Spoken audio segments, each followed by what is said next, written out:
Assalamualaikum warahmatullahi wabarakatuh.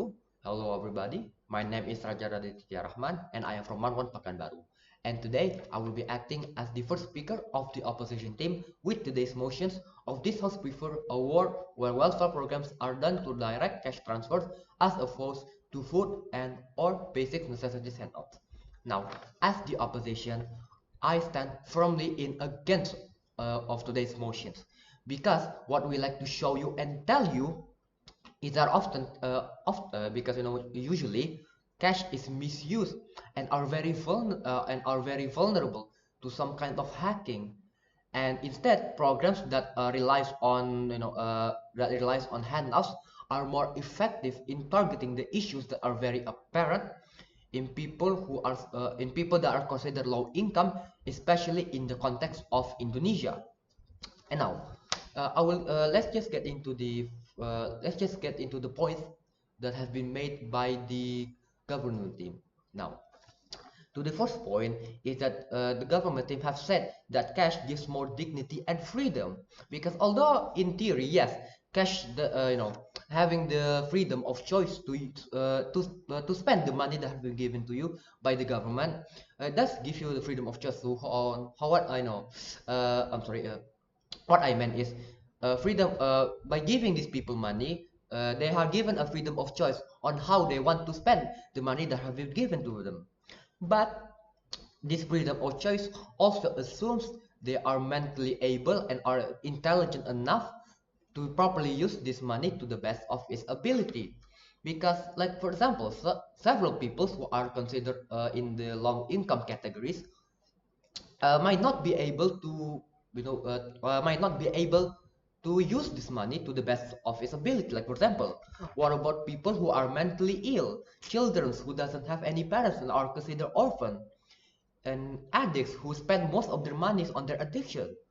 Even with basic finance literacy, they they may not use the money that we given to them to buy the things that they need. Like for example, how can you tell someone that is mentally ill to spend their money on foods instead of useless items? And how do you explain to children you have to use the money that we given to them to buy foods when they can barely understand the concept of foods? And people who are addicted to something like gambling, smoking, and alcohol will still spend their money on buying things that will satisfy their addiction, which is why this DCT or direct cash transfers might not be the best or the most effective programs. Instead, it will be better to instead give them food, like for example, by giving them food so they can better use it to fulfill their nutrition needs. Like for example, in Indonesia, we already have some form of DCT, direct cash transfer, in the form of bantuan langsung tunai, or commonly known in Indonesia as BLT, because where families are given a set amount of incomes that they can use to fund or to buy the necessities that they need, like education or food.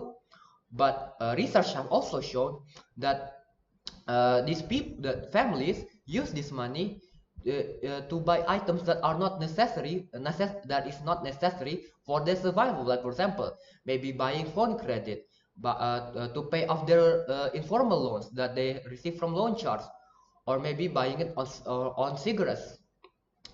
Where instead, if you use handout programs, they are more effective in giving them the needs, the foods or the goods that they need.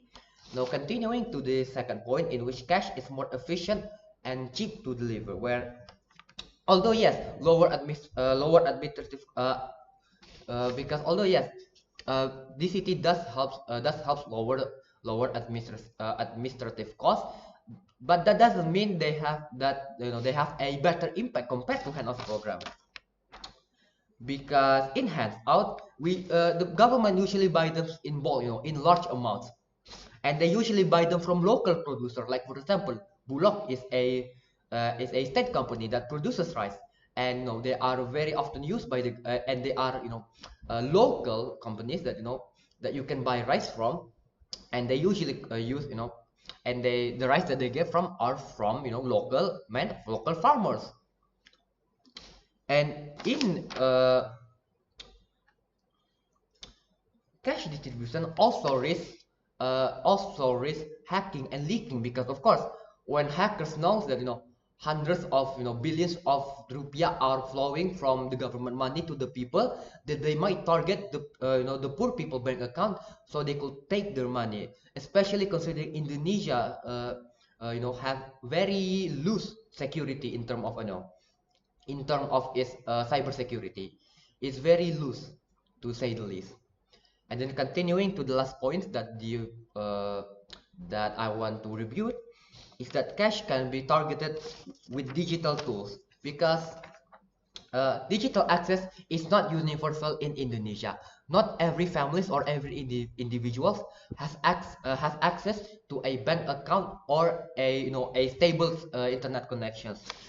This lists people who are vulnerable. Usually, people who live in rural or remote area are often left out because they are unable to receive the money that they have received from the government, because they have to maybe travel hours to the next city or town that is near them just to be able to receive their money. Whereas in handout programs, the government is simply able to give them the rice cooking oil, and rice cooking oils and etc., that these people can use to survive, to live their lives. And now, and then I will be continuing to the arguments that I will make, where where in hands programs, where the outcomes where is sorry, apologies, where in government has where in handouts, it ensures outcomes uh,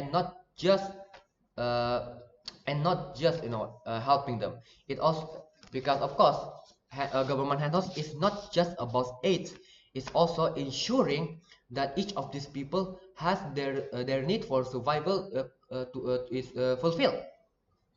Because like for example, people in Indonesia, you know like as the government team has mentioned, there how people uh, how some people doesn't need a lot of food, some people needs medicine, some people needs to fund their education, because which is but there's a counter argument to that, because you don't because handouts is not just about food.